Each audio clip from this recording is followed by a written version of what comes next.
I had to learn it on a micro level first when I was first starting out and begin to build my faith and trust in this process. But once I really dialed that in and understood it as a methodology, which is what I teach, is that Mm, methodology. Once I understood it as a methodology, not just some sort of woo-woo concept that didn't apply to me or was just something that you could read about, or, like some game that you were playing, but actually how the universe works for you, right, to help you. Once I understood that and then could apply it in a cause and effect way to my business, to my life, to my business, everything broke open for me. just So blew up. really Yeah. powerful.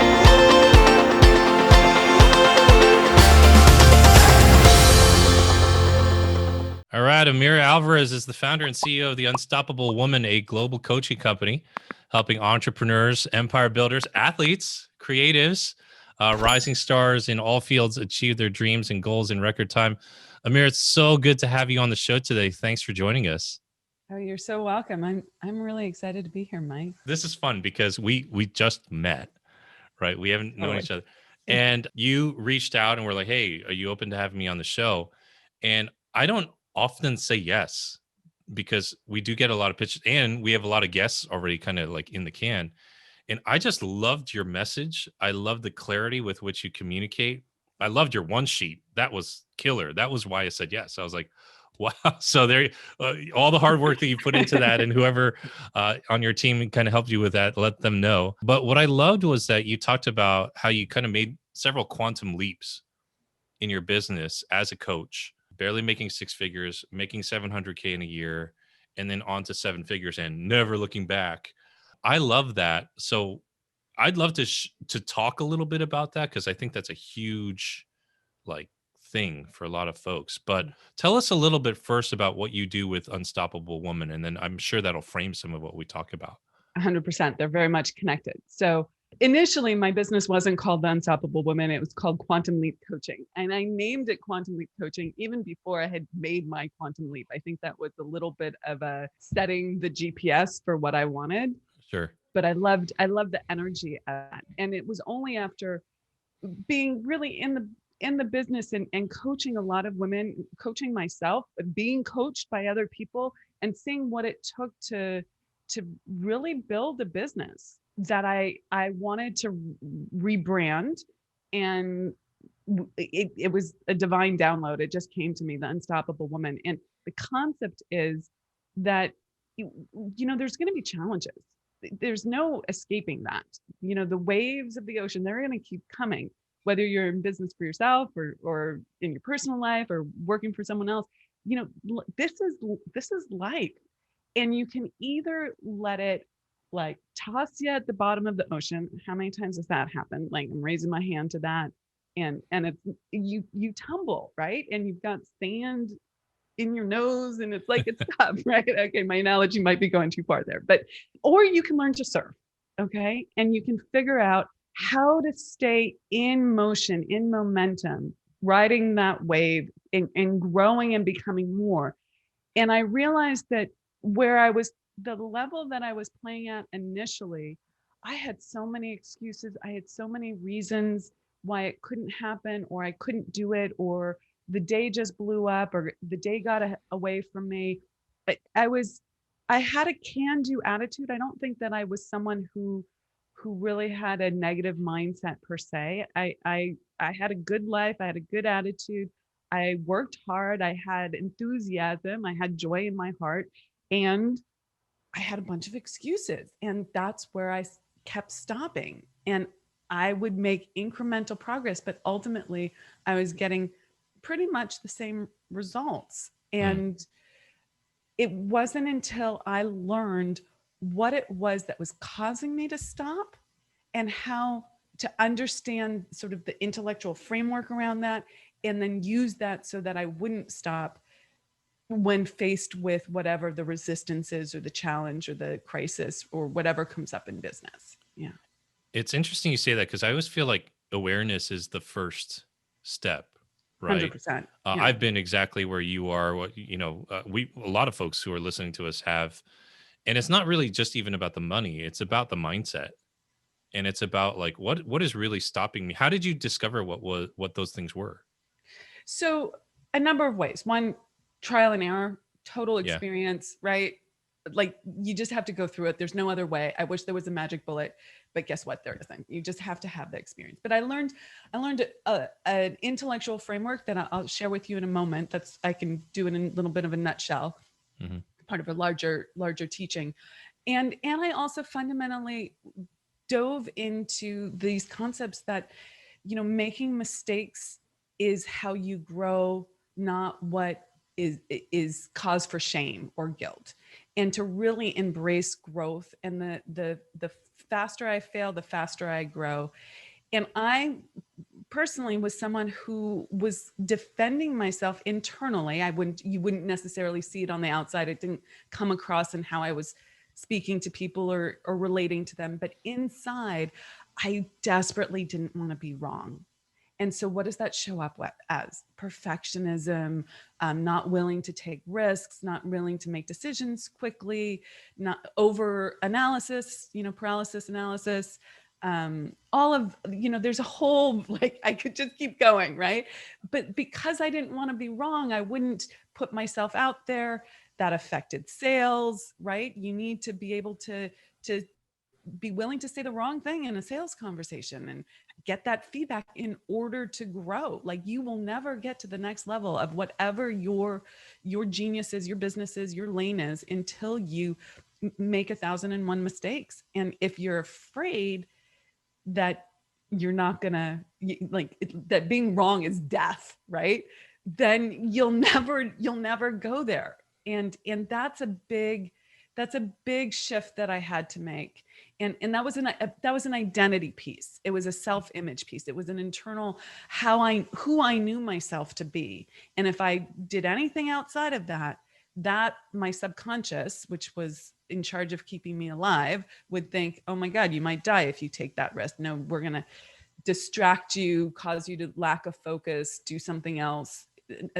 Procrastination, right? 1,001 ways to not do the thing. And I'll just share, because I think this is the case with a lot of people in business. The thing that distracted me was my business. Okay. Does that make sense? Yes, Like, totally. okay, like it was like I wasn't doing the needle moving things in my business. I was Right. doing the quick check it off your list, and there's a time and place for that when you need momentum. But like I was getting lost in the weeds instead of doing the big things that would, cause me to confront the fact that maybe I fell on my face. Hmm. Yeah. I don't want to derail you from what you're sharing, but I feel like you're reading my mail. No, Okay. because it's the same way. Because I'm the same way. Because I mean, you're a coach. I'm a coach. I'm a consultant more often than I'm a coach. Like people pay me to be right. Yeah. And so inside, what I've trained myself to do is just be right all the time and share the things with clients. But when it comes to myself, I've taken big risks. Like when I was younger and stupid, I was like taking risks all the time, right? I was like, where's that guy? He didn't care. And Yeah. as the business has matured, as I've grown in my career, I'm just sort of like, I keep acting like there's less margin for error. And I know that's not true intellectually, but I act like that. And I love how you worded that. And those of you who are listening, I want you to really lay hold of what Amir just said. Inside, you're defending yourself. That's totally me. And so I play a little smaller. I play a little bit more reserved. I don't go for it all the time. I set lower goals. I totally feel that. And what you just said about the needle moving in the business was huge for me because early on, every little thing I did was moving the needle. Like sending an email to my small list was like moving the needle, right? My first webinar, moving the needle. And those of you guys didn't hear us kind of catching up before we started the interview, but I was telling Amir about, I've just written a book. And Amir, I'm telling you, like me reaching out to friends, colleagues, longtime colleagues, just to ask them for an endorsement, I was scared to death. Yeah. So dumb. So Yeah. dumb. Like I knew they'd say yes, Yeah. but it was so dumb, right? And so like but that's going to move the needle. So it's 100%. like, "Oh my gosh, stop." Right? Go But do it. here's the So, yeah. difference, Mike. You did it anyway. I was forced to put myself in a place where I had to Right. do it. Yeah. Okay. Yeah. So successful people do exactly that. They put themselves in a place where they have to it gives them leverage Hmm. so that you do the thing that is emotionally it's not hard to write that email. Like the actual words, you are a pro at copywriting, like you're a good writer. Like this is not challenging. Okay. Emotionally, it's challenging. Okay. That Yeah. fear of rejection is challenging. That fear of being thrown out of the tribe is challenging. And yet what successful people do is they get leverage over themselves. And I know that that's one of the ways I got leverage over myself when I made that quantum leap from making 138 to 700K in 1 year, which was as a solo entrepreneur. I mean, there are other businesses that those numbers aren't so significant, but for a solo entrepreneur, that's a fairly significant jump. And I had to get leverage. And you want to know how I did that? Absolutely. Well, I mean, Okay. everyone's waiting, you know, I, everyone's bated I breath. teed Yeah. that Yeah. up. Yeah. Okay. Yeah. Um, and this is not the way for everyone. I don't want people to think that they have to do it this way, but you do need to figure out what's going to cause you to do the thing that is challenging, because if it wasn't challenging, you would already have done it and you would have already gotten the results from it. Okay. Everything that we desire that we are creating in our business, that we want to grow, that we want, requires us to become more. And this is the friggin' brilliance of the divine plan, right? I mean, Yeah. if you think about it, like, oh, what we want requires us to grow. Duh. Of course it does. Like when you break it down like that, it's kind of a duh. But isn't that magical? Isn't that just the most beautiful thing in the world? Because if you want it badly enough, you will do that growth. If you don't want it badly enough, you won't. And it will feel like you're dying, you're shrinking and coming back. But this is how God, spirit, source, the universe gets us to become more, to live out our potential. This is my perspective, at least. So I anyway, absolutely agree. Yeah. I yeah. absolutely agree. Yes. Yes. Okay. And I'm living that right now. But Isn't please it go ahead. isn't it the truth though? Like once Yeah. you get this, like I had to learn it on a micro level first when I was first starting out and begin to build my faith and trust in this process. But once I really dialed that in and understood it as a methodology, which is what I teach, is that Mm. methodology. Once I understood it as a methodology, not just some sort of woo-woo concept that didn't apply to me or was just something that you could read about, or, you know, like some game that you were playing, but actually how the universe works for you, right? To help you. Once I understood that and then could apply it in a cause and effect way to my business, to my life, to my business, everything broke open for me. So So, really yeah. powerful. So I Yeah. got leverage over myself by hiring a coach that was a 6-figure investment. And I did not make, like at that time I made 138. Okay. Like that was almost as much money as I made in 1 year. It could be someone's mortgage. It could be a house, right? This is not an insignificant investment. And again, I'm not advocating this for folks necessarily, but I wanted it badly enough. I had been thinking about it for about 6 months. I had dabbled in it and retreated from it because I was scared. And my husband at the time was against it, not an entrepreneur, and was like, that is crazy. Snake oil, you know, whatever, all of that. And I respected that because we made partnered decisions. And even though it was my business, the money that I was going to be using to do this was family money. Okay. Because I didn't have that in my business at the time. Here's the part that I'm proud of, not proud of. Okay. Both. And you can look at it from two different perspectives. Law of relativity here. What perspective are you going to look at it? I'm not proud of breaking that agreement that I had with my husband about how we spend money. Okay. But I did. And I signed up to do this coaching, and I signed on the dotted line, a legal contractual agreement. And I was shaking and I was crying, and I was a blubbering mess, and all the cells in my body were like, ah! And I did it anyway. And my husband didn't talk to me more or less silent treatment for about 3 weeks. Totally understood that. I broke our agreement. Okay. A trust.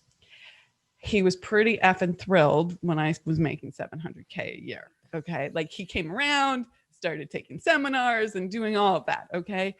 But that was tough. And I was in the fetal position for about, 5 days. Like, what did I just do? Guilt and shame. But that gave me leverage because I was not going to lose my marriage over investing this amount of money and not making good on it.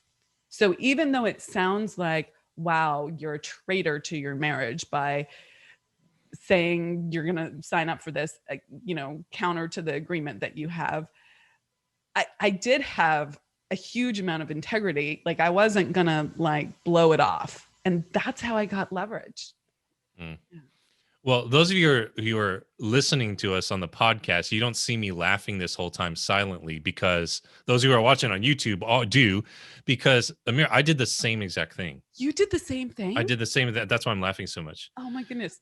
So yeah, years ago when I got started, I was working my side hustle, and there was an opportunity to join a mastermind group. And at the time, it was an astronomical amount of money for me. I didn't have an extra $1,000, $1,500 lying around per month.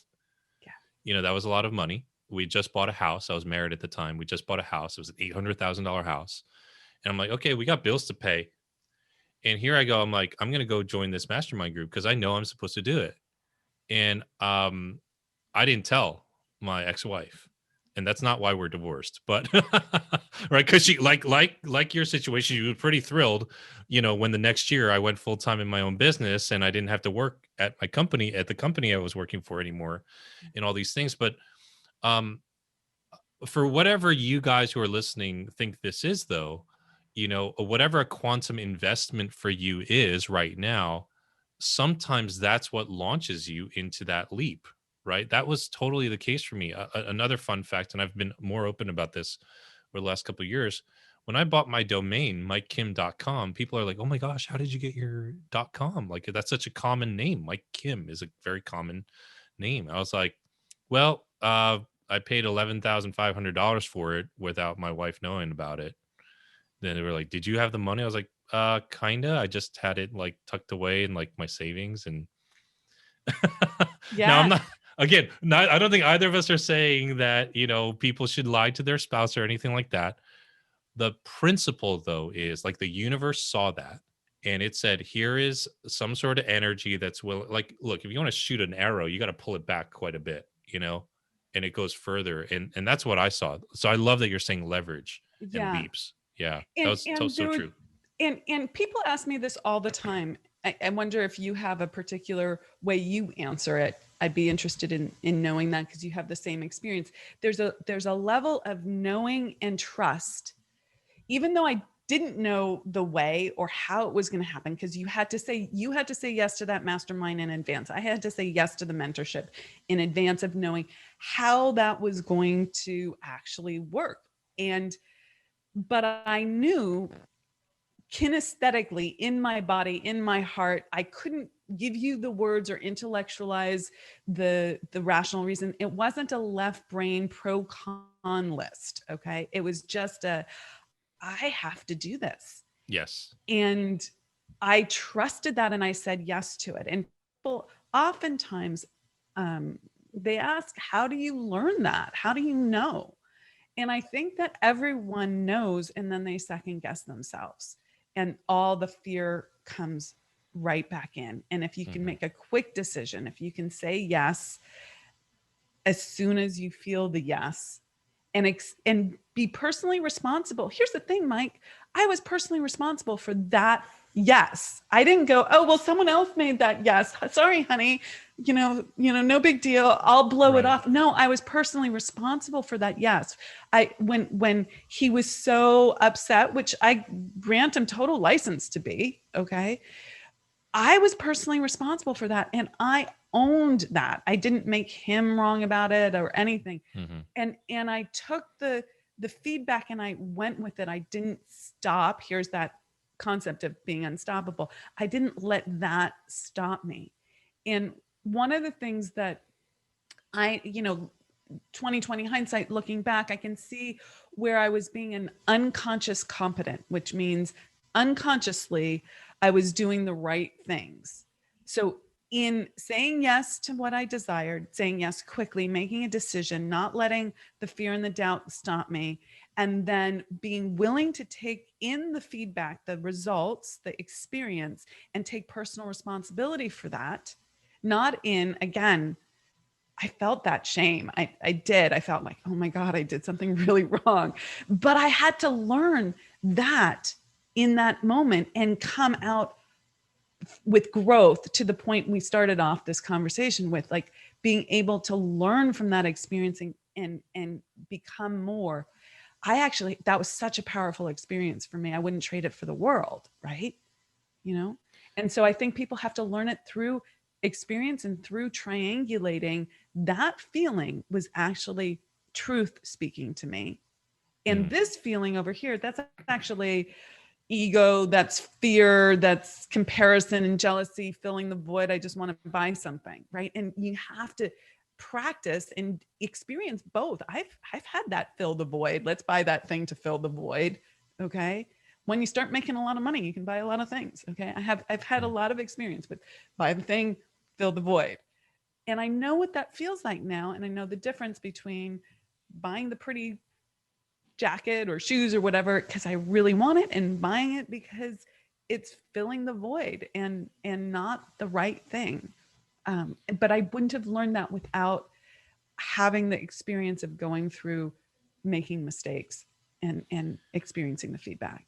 Yes to everything. I've completely watched that path. And if anything, the last probably year and a half of my life has been me exercising that again, because I've learned how to play with energy. I've learned to feel it. I've learned to sense it. Early on, when things were good at home and all that sort of stuff, it was what it was. I took these kinds of risks.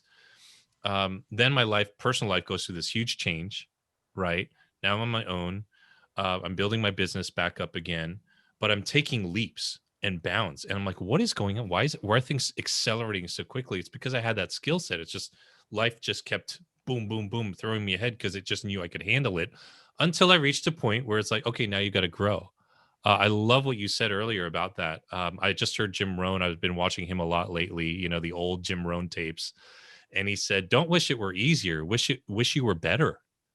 And I'm like, Yes. yes, that's totally it. So I know now, even what you're saying about shopping, Yeah. I know when I'm buying something for retail therapy and when I'm buying something because it's going to elevate my identity and how I feel. It could be a jacket, it could be a sports coat, it could be a sweater.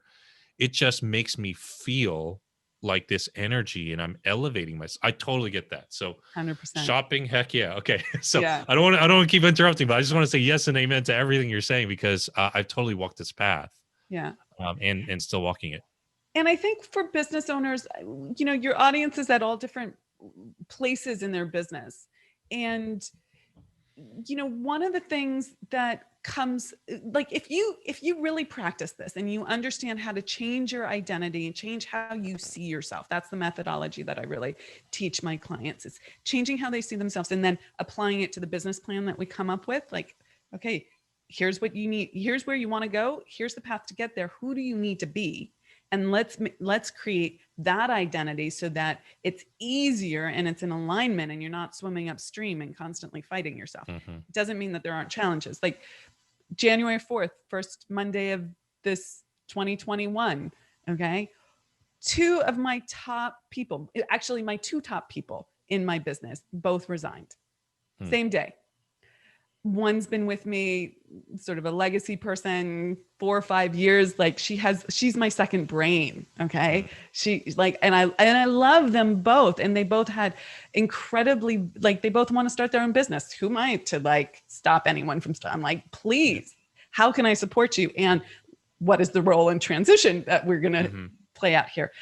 But my reaction to that would have floored me, just completely floored me 3, 4, 5 years ago, Yeah. right? At the beginning of my business is now 6 or 7 years old, but at the beginning of my business, that would have floored me if I wouldn't have known how to be resilient and supportive and uh, someone who's better, to use Roan's languaging, right? There's a Mhm. challenge. Did I want that challenge day one of the year, first of the year, right? No, I really didn't. I had a whole nother plan, right? We were going to roll out a whole different marketing plan.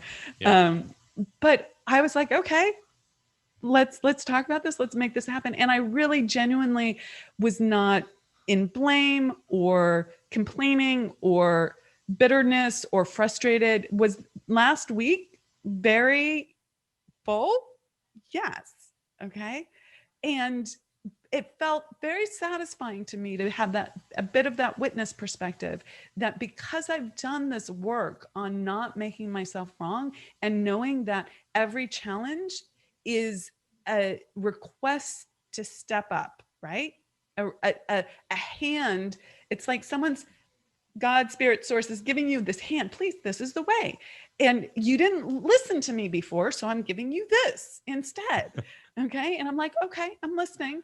And so now we're hiring a, whole different group of people, and it's going to be fabulous. Like, I didn't miss a beat on that. And that's what I think people, I'd love for people to hold that um, as a vision of how, if they're not already, how they could be working, because there's always going to be challenges in your business. Can you have fun? Can you live a great life? Mhm. Can you not be vindictive? Can you be supportive and know it's for more life, and really live, like, actually not just talk that way, but live that way in Mhm. any situation. Yeah, absolutely. So, you talk about leveraging kind of, this investment, leveraging that opportunity. It's not a coincidence to me that your business grew after you made that investment. What were some of the other things that you did through that process to, you talk about almost like if it was a math equation. It's almost like you talk about, right? So, I what was do. that? Like, what was that kind of like? Yeah. One of the things that I speak on a lot and teach my clients, and I do at the summits that we hold, I break down this concept that making money is hard. Okay. That building your business is hard. The internal game, that's where the work is. Okay. We don't even have to look at that as hard, but really that's where the emotional resistance is. You just gave us a beautiful example of that with your book earlier, right? Yeah. But the math of building a business is really quite simple. It's not complicated. There are three ways to make more money: you raise your prices, you sell more widgets, your products or services, or you add a new channel of income. Those are the three ways, right? Like let's not complicate it. You could do a combination therein, but what works for you? Like when I'm looking at someone's business model and we're reevaluating it and I'm diving into their business, I'm looking at, well, what's the fastest path to cash for them? And then how do they want to live their business, right? Because it's your life and your business. How do you want that to look? And when you put those two things together, then you can come up with a very simple business model, and then we do the math. It's an Excel spreadsheet, right? It's Mhm. not that complicated. You either have to raise your prices, sell more widgets, or add something new to your uh, offering. So, Right. and I'm fully transparent about this, and I like anyone who wants to ask me questions about it, please just ask away. That year in business, I raised my prices significantly, which is easy on paper, but this is where the identity piece comes in. It's harder when to hold in a conversation when you've been selling something for $5,000 or $10,000 or $15,000, and then you triple it or quadruple it or five times it, to be able to hold that price point Mhm. in your sales conversations, or even if it's on, direct mail, copywriting, like you're the energy behind it has to be like, I own this value and this is huge. So that was a big breakthrough. And then I did add a few channels, different channels to my business, but they haven't changed significantly since.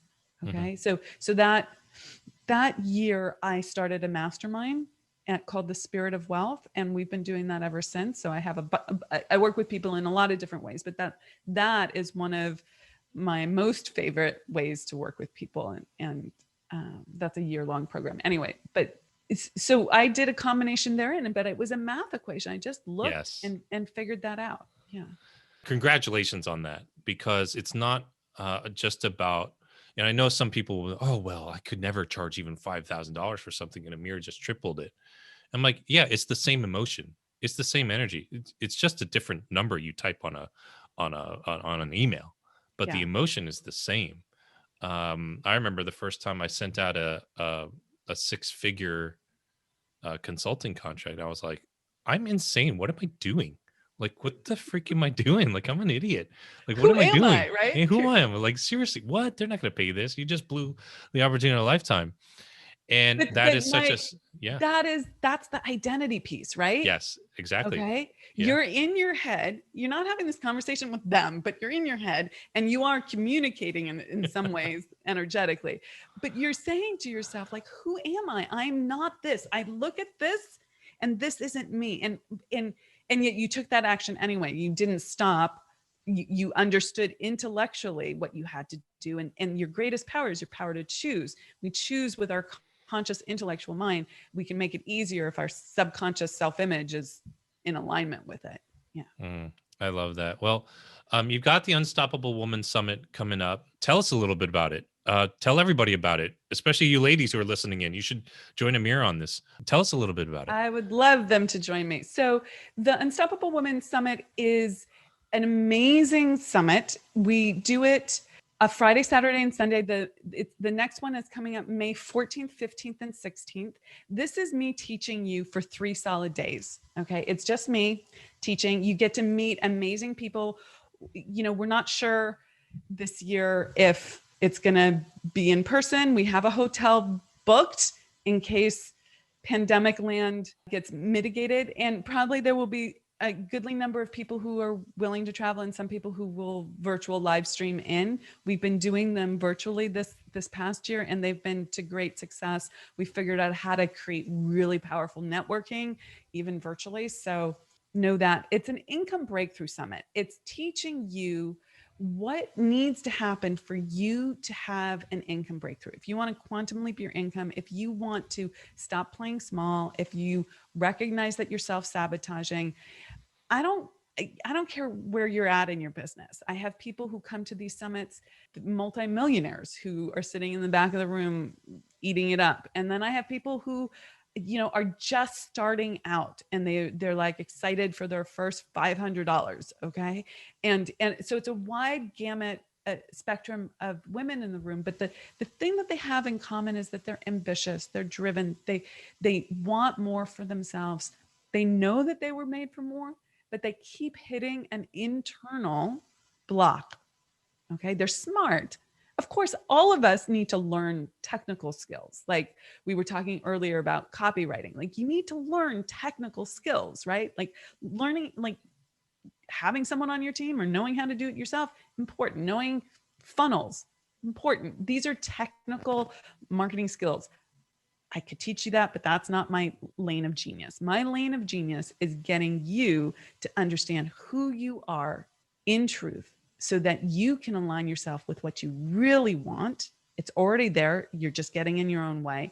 We unpack that and we give you a methodology of how to keep that going for yourself and really break through. I can't say enough about that process and everything you've shared, because it's like swimming. This is not the best analogy, but like even a dead fish can go with the flow, right? A lot of people, I'm just going to go with the flow and see where my business goes. And even a dead fish can do that. And it's like routinely, regularly putting yourself in situations where you're challenging yourself, getting around other people who will challenge who you say you are, right? It's so important, It's Mike. so important. And we drift. I might go to an event and then like 6 months later, I'm like falling back into old patterns. Yeah. And I love that you're teaching people skills on how to recognize. We shared that before. Awareness is really the first key. And I'm like, okay, I know how my old programming works, and I'm just unlearning so much. That's really what the work has been for me for like the last year and a half, especially just unlearning a lot of things.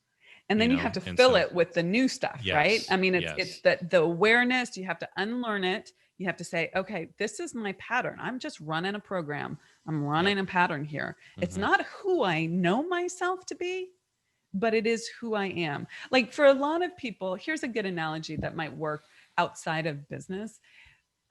You look at a picture of yourself and you're, because I was 30 pounds overweight, and I'd be like, that's not who I am. I am this, like in my mind. And there would be frustration and irritation and make wrong, right? Self flagellation, all of Hmm. that, because my result, my outer game result, wasn't syncing up with what I desired or how I saw myself. So awareness was first, but then I had to learn how to change who I was being to get that different result. Okay. And you, do you see that? Yeah. Then Oh, now, absolutely. and it's the Yeah. same thing in your business. You're getting certain results. You have to be aware of them. You have to look at the photo and go, that's not how I want to look. Hmm. Okay. Hmm. And if it is how you want to look, then all good. Work on the things that you want to change. Okay. But that was a little analogy. I had to do it for every aspect of my life, not just my business. Well, I love that because for a lot of folks, for a lot of us, the photo for a business is our bank account. And for those of you who are listening, if you've ever felt I am way too smart and capable to make this little amount of money, that's exactly what Amir is talking about. That's exactly what we're talking about. I've Exactly. felt that many times. By and large, by other people's perspective, they might say, "No, dude, you're doing great. You're making a great living." I'm like, "No, I'm out of alignment somewhere. There's a gap between who I know I am and what my business is telling me that I have. I should have more to show for this." Yeah. And it's the inner work is closing that gap. So I just loved this conversation. You're awesome. This was great. Thank you for joining us today. Thank you for having me, Mike. This has been fun. We're so in sync. I love it. Yes, we are. And all of you listening in, go to the summit, join Amira. We're going to have all the show notes, the links in the show notes there. Is it Unstoppable Woman Yeah, Summit.com? there's two pages that people should check out. The unstoppablewoman.com/summit, super easy to remember. Cool. Put a the in front of unstoppable, the unstoppablewoman.com/summit. And then we also have a ton of mindset inner game resources for entrepreneurs. And you can get those at the unstoppablewoman.com/free stuff. We have a morning mindset club. We have an income breakthrough video series. There's just lots of good stuff there that's free. Totally download, eat it up, binge watch. And then we have our podcast. Everyone, please run, don't walk, right? You can look that up. That's the Unstoppable Woman podcast. Awesome. Also. Awesome. Amira, this was amazing. I know that we will be seeing more of each other at some point. I think this was just the beginning of many cool things. Awesome. So great. Thanks for having us today. Thanks for being on with us today.